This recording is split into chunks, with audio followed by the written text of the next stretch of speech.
C'est au cœur de Paris, dans la faculté catholique, appelée familièrement la Cato, que se trouve le séminaire des Carmes. Il est dans un haut lieu historique, le couvent des Carmes, qui vit le martyre de 110 religieux pendant les massacres de septembre 1792. Mais ce passé inscrit dans les murs n'en fait pas un séminaire passéiste. Bien au contraire. Les Carmes regroupent des candidats à la prêtrise de tous les diocèses de France et de pays étrangers. Ici, 50 hommes de 25 à 62 ans suivent une formation pour devenir prêtres en 6 ans. Ce n'est pas seulement au terme de ces 6 ans que se posera la question « suis-je appelé ?», mais à chaque instant de chaque jour.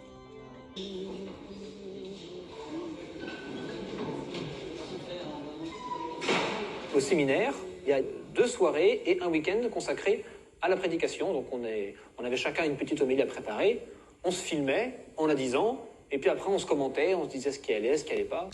Il y en a un qui dit action, moteur ou... Quand je veux. J'ai rajouté des trucs par rapport à ce que j'avais écrit, et comme des fois j'ai lu, des fois j'ai rajouté, du coup ça perturbe un peu. Quand tu lis un truc, en fait, tu te rends compte que tu l'as dit avant parce que c'est dans le mouvement que c'était plus logique de le dire à ce moment-là. Généralement, ce qui fonctionne, c'est quand on ajoute quelque chose, on ne le dit pas histoire d'ajouter quelque chose, on le dit parce que ceux que j'ai en face de moi font que ça, c'est bien ça que je veux leur dire à eux. Et ça, en général, ça fonctionne, c'est parce que voilà, le contact, il est là.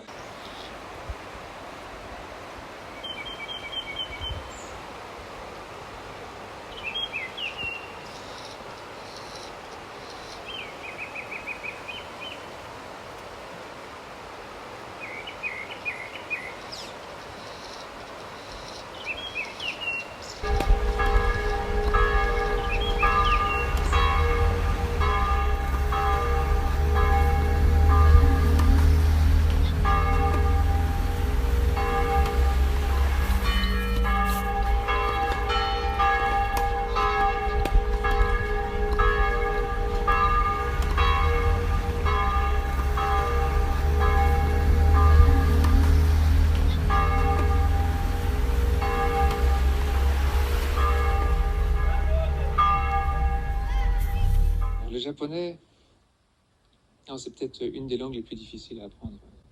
Une complexité que le père Philippe va apprendre à maîtriser.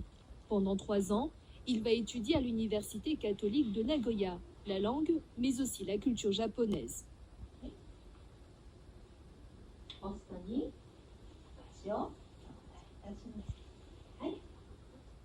À des occasions particulières, les Japonais font des cérémonies du thé. Et moi, si je débarque sans rien savoir, j'aurais l'air de quoi apprendre à parler, c'est une chose. À parler, à lire, à écrire, à s'exprimer. Mais il faut être à l'aise dans là où les Japonais s'expriment. Et une façon de vivre en société, de vivre, par exemple, quand il y a une cérémonie de thé autour d'un enterrement ou à l'occasion d'un mariage, est-ce que je suis l'étranger qui débarque avec ses gros sabots ou j'ai quelque chose à dire et je le dis au bon moment, de la bonne manière, que ce soit audible par un japonais. Donc c'est pour ça, voilà. Puis, c'est pour entrer plus dans la culture. La cérémonie du thé est importante au Japon. Et ça lui permet de comprendre vraiment ce que c'est l'âme japonaise. Cours de cérémonie de thé, de calligraphie, de grammaire ou encore de conversation en langue japonaise, voilà le quotidien de père Philippe. Un prêtre sur les bancs de l'université, rien de surprenant, car ici, dans cette université catholique, les étudiants ont comme professeurs des prêtres, mais ils doivent suivre aussi des enseignements sur les religions. We have 10,000 students, and out of those 10,000 students, perhaps 50 are Catholic. Nous avons 10 000 étudiants et peut-être seulement 50 sont catholiques. Mais les étudiants ont des cours sur les religions la première année et sur le christianisme la seconde année. Et ces cours sont assurés par des prêtres de la Société du Verbe divin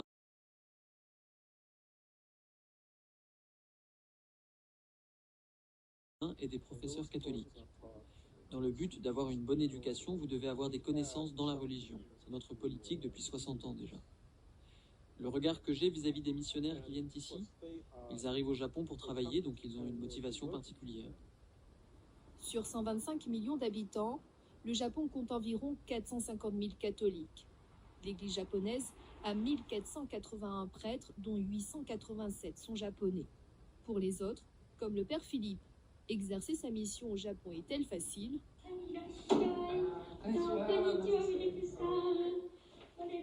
Réponse avec le professeur Ban.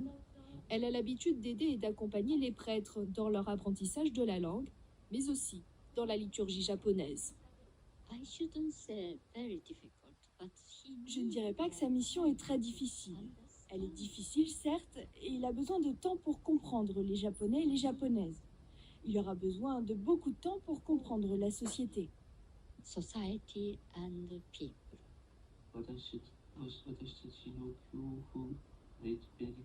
Du temps, notamment pour comprendre la mentalité et les codes de la société japonaise. Père Philippe dispose de 3 ans pour tout apprendre.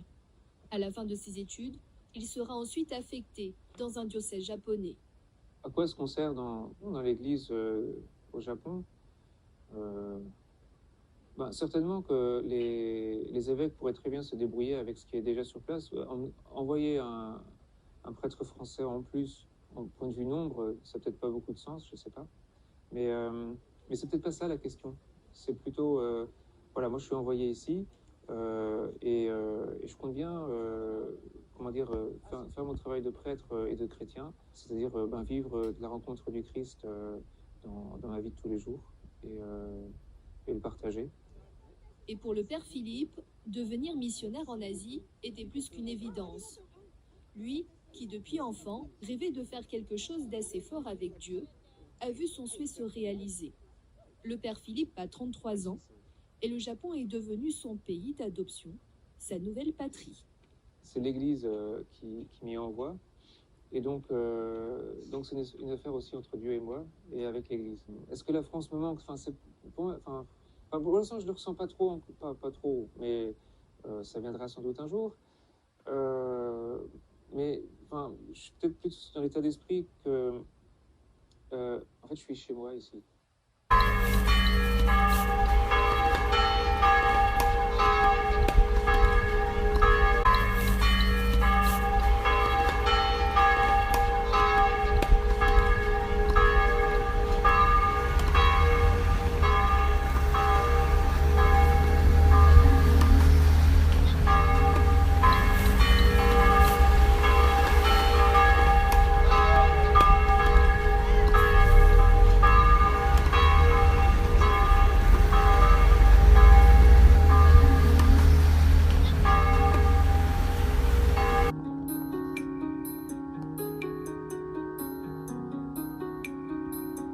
Père Philippe Riedershaus, bonjour. Bonjour. Donc, vous êtes prêtre des MEP, les missions étrangères de Paris.